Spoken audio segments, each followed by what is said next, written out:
Ibu bapak, saudara-saudara yang dikasihi Tuhan, kiranya kasih karunia, damai sejahtera dari Allah Bapa, Putra dan Roh Kudus menyertai saudara-saudara sekalian.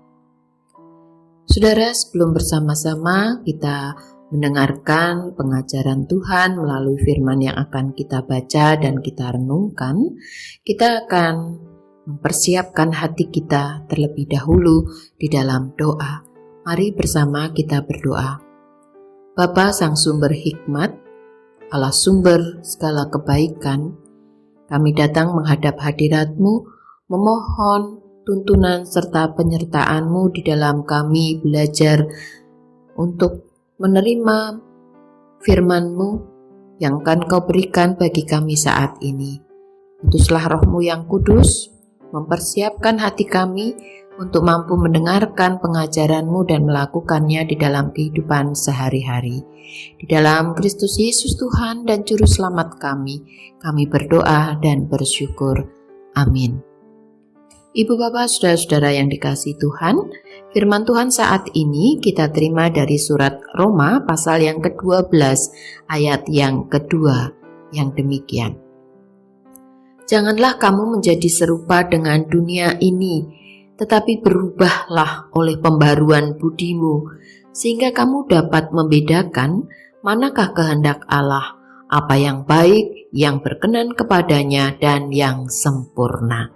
Demikian saudara firman Tuhan, dan yang disebut berbahagia adalah setiap orang yang mendengarkan firman Tuhan, memelihara dan melaksanakan firman itu di dalam kehidupan sehari-hari. Ibu bapak, saudara-saudara yang dikasihi Tuhan, di dunia yang serba cepat dan individualistis ini, mengupayakan kebaikan seringkali terasa begitu berat, seperti berenang melawan arus. Ketika keegoisan itu dipuji dan dikatakan sebagai self-love dan kompromi terhadap nilai kehidupan, nilai-nilai kebaikan, ini sering dianggap sebagai kecerdikan. Maka orang-orang yang memilih untuk setia berjuang, menjalankan kebaikan dan kejujuran, tampak seperti orang-orang yang ketinggalan zaman. Tetapi saudara, tidak hentinya kita diingatkan bahwa Tuhan tidak memanggil kita untuk hidup sesuai dengan arus dunia. Tuhan memanggil kita untuk menjadi terang dan garam. Berbeda, namun berdampak positif. Kebaikan sejati bukanlah tentang sekedar menjadi baik di mata manusia dan di mata dunia, tetapi hidup sesuai dengan kehendak Allah, walaupun itu berarti melawan ego kita sendiri dan pilihan mayoritas.